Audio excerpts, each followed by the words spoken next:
Hello everyone. तो यार discuss करने वाले हैं सेट बी, ठीक है। 15 चैप्टर का नाम क्या है? Measurement of central tendency. ठीक, आइए देखते हैं। तो सबसे पहले फर्स्ट क्वेश्चन को उठाते हैं। क्या कह रहा है? इफ़ देयर आर 3 ऑब्जर्वेशन, ठीक है, 15, 20, 25, then the sum of deviation of the observation from their arithmetic mean. Guys सबसे पहले मैं आपको एक बात बता देता हूँ, जब भी सम ऑफ डेविएशन, ठीक है, किससे लिया जाएगा? अर्थमेटिक मीन के द्वारा, तो वह ऑलवेज क्या होगा? जीरो होगा। ठीक है, इसका फॉर्मूला क्या होता है? Summation of x minus mean, ठीक है, इज इक्वल टू जीरो होता है ऑलवेज। ठीक है, जब भी मीन में से कभी भी सम ऑफ डेविएशन हमको फाइंड करना होता है तो वह ऑलवेज जीरो होता है। ठीक है, अब हम यहाँ पे देख भी लेंगे, अभी जीरो ही आएगा हमारा। ठीक है, तो फर्स्ट ऑप्शन क्या होगा? हमारा करेक्ट आंसर होगा। ठीक है, आइए देखते हैं। सबसे पहले हम क्या करते हैं? मीन फाइंड करते हैं। ठीक, मीन कैसे निकालेंगे? 15 + 20 + 25, ठीक, डिवाइडेड बाय 3। तो कितना आ जाएगा गाइस? ये हमारा जो है 20 आ जाएगा। ठीक, मीन कितना आ गया हमारे पास? 20। ठीक है, अब देखिए, जब मीन 20 आया था, फॉर्मूला मैंने क्या बताया था? सिग्मा एक्स माइनस एक्स बार का, ठीक, इज इक्वल टू क्या होगा? जीरो। देखिए अब यहाँ क्या है? 15 में से 20 जाएंगे तो माइनस का 5, 15 जीरो। और जब 25 में से 20 जाएंगे तो कितना बचेगा? 5। तो भाई ये क्या आ रहा है? जीरो। क्यों? क्योंकि ये कैंसिल हो जाएगा तो जीरो बचेगा। ठीक, तो ऑलवेज जीरो आता है। ठीक है, तो फर्स्ट ऑप्शन क्या होगा? हमारा करेक्ट आंसर होगा इसका। आइए सेकंड देखते हैं। सेकंड में क्या कह रहा है? व्हाट इज़ द मीडियन, ठीक है, फ्रॉम द ऑब्जर्वेशन। ठीक, कह रहा है कि ऑब्जर्वेशन क्या होगा? ठीक है, मीडियन क्या होगा इस ऑब्जर्वेशन का? गाइस कभी भी मीडियन पूछे, क्वार्टाइल पूछे, डिसाइल पूछे, ऑलवेज हमें फाइंड क्या करना होता है? सबसे पहले इनको असेंडिंग ऑर्डर में लगाना होता है। ठीक है, बढ़ते हुए क्रम में लगाते हैं। तो आइए, तो गाइस कितना है हमारे पास? सबसे पहले 4, 5, 6, 8, 9 और 11। ठीक है, लगा लिया असेंडिंग ऑर्डर में। अब देखिए मीडियन बीच की वैल्यू पूछ रहा है, तो क्या करेंगे गाइस? दो इधर से छोड़ेंगे, दो इधर से। ठीक है, अब मैं 3 छोड़ता हूँ तो गाइस बीच में जो है हमारे पास कुछ बच नहीं रहा है। तो ठीक है, अब हमारे पास क्या बचा? 8 और 6। तो 8 + 6 डिवाइडेड बाय 2, तो कितना आ जाएगा गाइस? ये 7। तो क्या होगा? सेकंड ऑप्शन हमारा करेक्ट आंसर होगा। ठीक है, मीडियन निकालने के लिए। आइए देखते हैं क्या कह रहा है। What is the model value? Guys model value क्या होती है? जो रिपीट होगी, ठीक है, जो सबसे ज़्यादा बार रिपीट होती है डिजिट, उसको ही हम क्या कहते हैं? मॉडल वैल्यू कहते हैं। ठीक है, यहाँ पे देखिए क्या रिपीट हो रहा है? 10 जो है 2 टाइम्स रिपीट हो रहा है। ठीक है, तो क्या होगा इसका करेक्ट आंसर? जो होगा सेकंड ऑप्शन होगा। ठीक है, ऑप्शन बी जो है करेक्ट आंसर होगा। आइए फोर्थ देखते हैं। देखिए गाइस फोर्थ में क्या कह रहा है? What is the geometric mean of, ठीक, फॉर द नंबर 8, 24 एंड 40। तो भाई ज्योमेट्रिक मीन हम कैसे निकालते हैं? अंडर रूट में, ठीक है, जो भी डिजिट है, अब 3 डिजिट हो, 3 के पेयर ही रूट से बाहर निकलेंगे। ठीक है, यदि 2 डिजिट होती तो हम 2 के पेयर अंडर रूट से बाहर निकालते। ठीक, अब यहाँ क्या निकालेंगे? 3 के पेयर ही हमें बाहर निकालने हैं। तो मैं 8 को कैसे लिख सकता हूँ? देखिए 8 को क्या लिख सकता हूँ मैं? 2 × 2 लिख सकता हूँ। ठीक है भाई, और 2 × 2 × 2 × 3 किसको लिख सकता हूँ भाई? मैं 24 को लिख सकता हूँ। ठीक है, 2 × 2 × 2 × 5 लिख सकता हूँ भाई। ठीक है, मैं 40 को क्या लिख सकता हूँ? 2 × 2 × 2 × 5। ठीक है, अब देखिए 3 का पेयर एक ये बाहर आ जाएगा, एक ये और एक ये, कितना बचेगा भाई?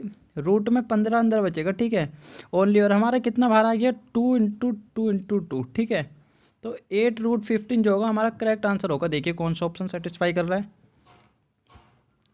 तो देखिएगा सी ऑप्शन जो होगा हमारा करेक्ट आंसर होगा। ठीक है, आइए फिफ्थ देखते हैं।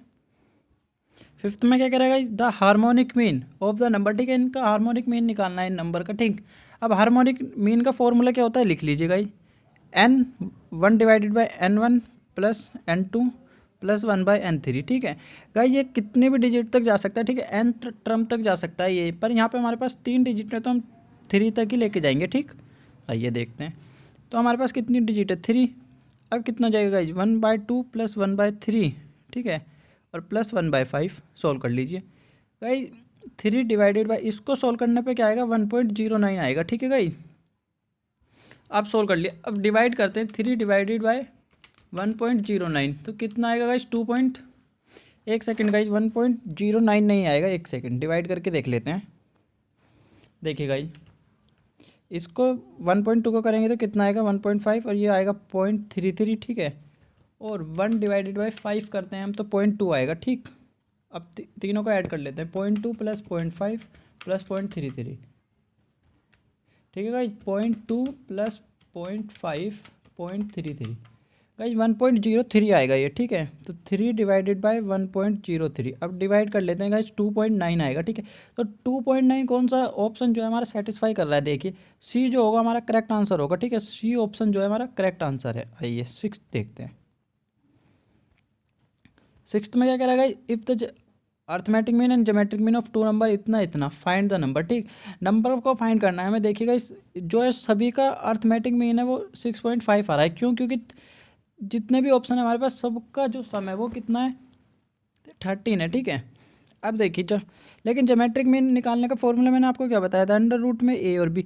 अब यहाँ पे कितने पेयर बाहर निकलेंगे, 2, क्योंकि हमारे पास कितनी डिजिट है, 2। 3 होती तो 3 पेयर हमें जो है अंडर रूट से बाहर निकालने पड़ते, ठीक। तो अब मैं क्या करता हूँ, सेकंड ऑप्शन को देखते हैं हम, क्या आएगा गाइस, 9 चौक 36, ठीक। 36 को रूट से बाहर निकालते हैं तो कितना आ जाएगा गाइस, 6, ठीक है। तो ज्योमेट्रिक मीन कितना आ रहा है, 6। तो सेकंड ऑप्शन क्या होगा, हमारा करेक्ट आंसर होगा इसका, ठीक है। आइए 7 देखते हैं। देखिएगा सेवंथ में क्या कह रहा है, if arithmetic mean and harmonic mean of the number, ठीक है, 5 and 3.2 respectively, geometric mean find करवा रहा है। गाइस ज्योमेट्रिक मीन को फाइंड करने का फॉर्मूला होता है अंडर रूट में अर्थमेटिक मीन इनटू में क्या होगा, हार्मोनिक मीन, ठीक है। दोनों की मल्टीप्लाई करके रूट जो निकालते हैं उसको, उससे क्या रिसीव होता है हमारे पास, ज्योमेट्रिक मीन होता है। इस फॉर्मूले को नोट्स कर लीजिए। देखिए अब अंडर रूट में मैं क्या रखता हूँ, 5 इंटू 3.2, ठीक है गाइस। कितना आ रहा है, 5 इंटू 3.2 करने पे हमारा रिसीव हो रहा है 16, ठीक है। अंडर रूट 16, तो ये कितना आ गया, 4। तो हमारा जो ज्योमेट्रिक मीन होगा वो 4th होगा। देखते हैं कौन सा ऑप्शन जो है हमारा सेटिस्फाई कर रहा है। तो डी ऑप्शन जो है हमारा करेक्ट आंसर होगा इसका, ठीक। आइए 8 देखते हैं। 8 में क्या कह रहा है guys, what is the value of the first quartile for the observation, ठीक है। मैंने क्या बताया था, क्वार्टाइल हो, डिसाइल हो या मीडियन हो, सबसे पहले असेंडिंग ऑर्डर में डाटा को अरेंज करना होता है, ठीक है। आइए इसको सबसे पहले असेंडिंग ऑर्डर में अरेंज करते हैं, ठीक है। देखिए तो गाइज क्या हो जाएगा, सबसे पहले हमारा आ जाएगा ये 10, 12, 15, 16, 18, ठीक है गाइज। फिर 20, 23 और 28, ठीक है गाइज। अब देखिए फॉर्मूला क्या होता है, क्वार्टाइल क्या होता है कि किसी भी ऑब्जर्वेशन को 4 पार्ट्स में डिवाइड करता है, ठीक है। तो n+1 डिवाइडेड बाय 4 करते हैं हम। फॉर्मूला होता है n+1 डिवाइडेड बाय 4, ठीक है। देखिए तो ऑब्जर्वेशन हमारे पास कितने हैं, 2, 2, 4, 2, 6 और 2, 8, ठीक है। 8 ऑब्जर्वेशन है, तो 8 + 9, 9 डिवाइडेड बाय 4 करता हूँ मैं, 9 डिवाइडेड बाय 4, तो कितना आ जाएगा गाइस, ये 2.25 आ जाएगा, ठीक है। तो हमें क्या लेना होगा, सेकंड ऑब्जर्वेशन प्लस इंटू में 0.25, ठीक। देखिए अब सेकंड ऑब्जर्वेशन हमारे पास कितनी है गाइस, 12, और ठीक तो 12 + 0.25, ठीक है। इंटू में क्या करेंगे गाइस, थर्ड में से सेकंड को माइनस करते हैं, तो थर्ड हमारे नंबर पे कितनी थी गाइस, ठीक है, 15 और 16 थी। और मैं 16 में जब 15 माइनस करता हूँ तो कितनी आएगी, 1, ठीक है। तो 12.25 जो है हमारा करेक्ट आंसर होगा। देखते हैं कौन सा ऑप्शन सेटिस्फाई कर रहा है। देखिए गाइस जो गाइस सी ऑप्शन है ये हमारा करेक्ट आंसर होगा, ठीक है। यहाँ पे 7 की जगह 2 है, आप इसको सही कर लीजिएगा, मिस प्रिंट हुआ हुआ है, ठीक। आइए गाइस 9th आपको खुद करना है, क्यों? क्योंकि इसमें सिर्फ डिसाइल फाइंड करना है, ठीक है। सिर्फ 10 से डिवाइड करना है। n+1 हमने ऊपर वाले में क्या करा था, 4 से, इसमें क्या हो जाएगा, n+1 डिवाइडेड बाई 10, ठीक है। अब फाइंड कर लेना, ईजिली फाइंड हो जाएगा, ठीक। आइए 10 देखते हैं। 10th में क्या कह रहा है guys, if there are 2 groups containing 30 and 20 observation, ठीक है, हैविंग इतने अलग अलग मीन दे रखा है ना, arithmetic mean, combined mean find करवा रहा है, ठीक है गाइस। कंबाइंड मीन का फॉर्मूला क्या होता है, देखिए कंबाइंड मीन का फॉर्मूला होता है n1 मीन फर्स्ट, ठीक है, प्लस n2 मीन 2, ठीक, और डिवाइडेड बाई किससे हो जाता है, n1 + n2। तो गाइस इस फॉर्मूले को आप नोट्स कीजिए, ठीक है, फिर करते हैं। आइए देखते हैं, आई होप कि आपने नोट्स किया होगा। देखिए अब गाइस क्या हो जाएगा ये, देखिए तो n1 कितना है हमारा, 30, ठीक है, 50 और प्लस ये कितना है, 20 इंटू में 60, ठीक है। अब डिवाइडेड क्या हो जाएगा, 30 + 20। तो भाई ये हमारे पास कितना आ रहा है, 5 × 1500, ठीक है, और ये कितना आ रहा है, 1200, और डिवाइडेड बाय 50 कर लेते हैं, 1500, 1200, ठीक है, डिवाइडेड बाय 50। तो भाई कितना आ रहा है, इसको सोल्व करने पे हमारा 54 जो है हमारा करेक्ट आंसर होगा। देखते हैं कौन सा ऑप्शन जो है सेटिस्फाई कर रहा है। तो भाई सी ऑप्शन जो है हमारा करेक्ट आंसर होगा इसका, ठीक है। आइए देखते हैं आगे, 11 देखते हैं।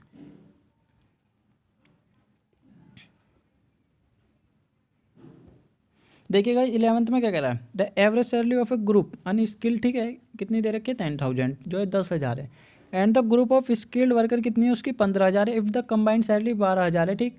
What is the percentage of the skilled worker, कह रहा है कि स्किल्ड वर्कर की परसेंटेज बताइए कितनी होगी, ठीक है भाई। देखिए भाई इसको ना हम ऑप्शन के थ्रू सॉल्व करते हैं, ठीक है। अब हमारे पास क्या दे रखा है कि कंबाइंड मीन हमारे पास गिवन है, ठीक, कितना है 12,000 इज इक्वल टू रखता हूँ भाई इसमें कितना, ठीक। देखिए तो अब मैं पता है कि N1 इंटू में 10,000 रख सकते हैं, ठीक, प्लस N2 कितना कर सकते हैं भाई हम 15,000 और N1 प्लस N2, ठीक। अब देखिए गाइस हम 60 और 40% मान के चलते हैं, ठीक है, 100 मान के चलते हैं कि हमारे पास टोटल जो होते हैं 100 स्टूडेंट हैं, ठीक है, 100 वर्कर हैं, ठीक, जिनमें से फर्स्ट ऑप्शन को हम लेके चलते हैं कि हम मान के चलते हैं कि फर्स्ट ऑप्शन जो है हमारा करेक्ट आंसर होगा, ठीक है। परसेंटेज ऑफ स्किल्ड वर्कर मान के चलते हैं 40% है, तो अनस्किल्ड कितने हो जाएंगे गाइस 60, ठीक है। तो 60 इंटू में 100 करते हैं, ठीक, 10,000 सॉरी गाइस, ठीक, और 40 इंटू में कितने करते हैं गाइस 15,000। गाइस यदि 12,000 आता है तो जो हमने माना है वो बिल्कुल करेक्ट आंसर होगा, ठीक है, अदरवाइज फिर दूसरा ऑप्शन जो है हम पुटअप करके देखेंगे, ठीक है। तो ये टोटल कितना हो जाएगा 100। अब देखिएगा यहाँ पे कितना हो जाएगा 10,000 की 60 से करते हैं तो ये हो जाएगा 6 लाख, ठीक, प्लस यहाँ कितना हो जाएगा भाई, यहाँ कितना है ये 15, ठीक है, 15 चौक 60, तो ये भी कितना हो जाएगा 6 लाख, ठीक है गाइस। डिवाइडेड बाय कितने से करना है हमें 100 से, तो देखिएगा 12,000, ठीक है, हमारा करेक्ट आंसर आ रहा है, ठीक। तो क्या होगा फर्स्ट ऑप्शन जो है हमारा करेक्ट आंसर होगा, ठीक है गाइस। आई होप कि आपको समझ में आया होगा, ठीक है, फर्स्ट जो है हमारा करेक्ट आंसर है। आइए 12 देखते हैं। 12th में क्या कह रहा है guys, if there two group with 75 and 65 as harmonic mean, ठीक है, the content 15 and 30 observation then combined harmonic mean find करना है, ठीक है। हमारे पास दोनों का अलग अलग उन्होंने हार्मोनिक मीन दे रखा है, कंबाइंड हार्मोनिक मीन हमें फाइंड करना है, ठीक है। तो आइए देखते हैं, इसका फॉर्मूला नोट्स कीजिएगा। सबसे पहले आप 1 सेकंड का वेट कीजिएगा, 1 सेकंड आता हूँ।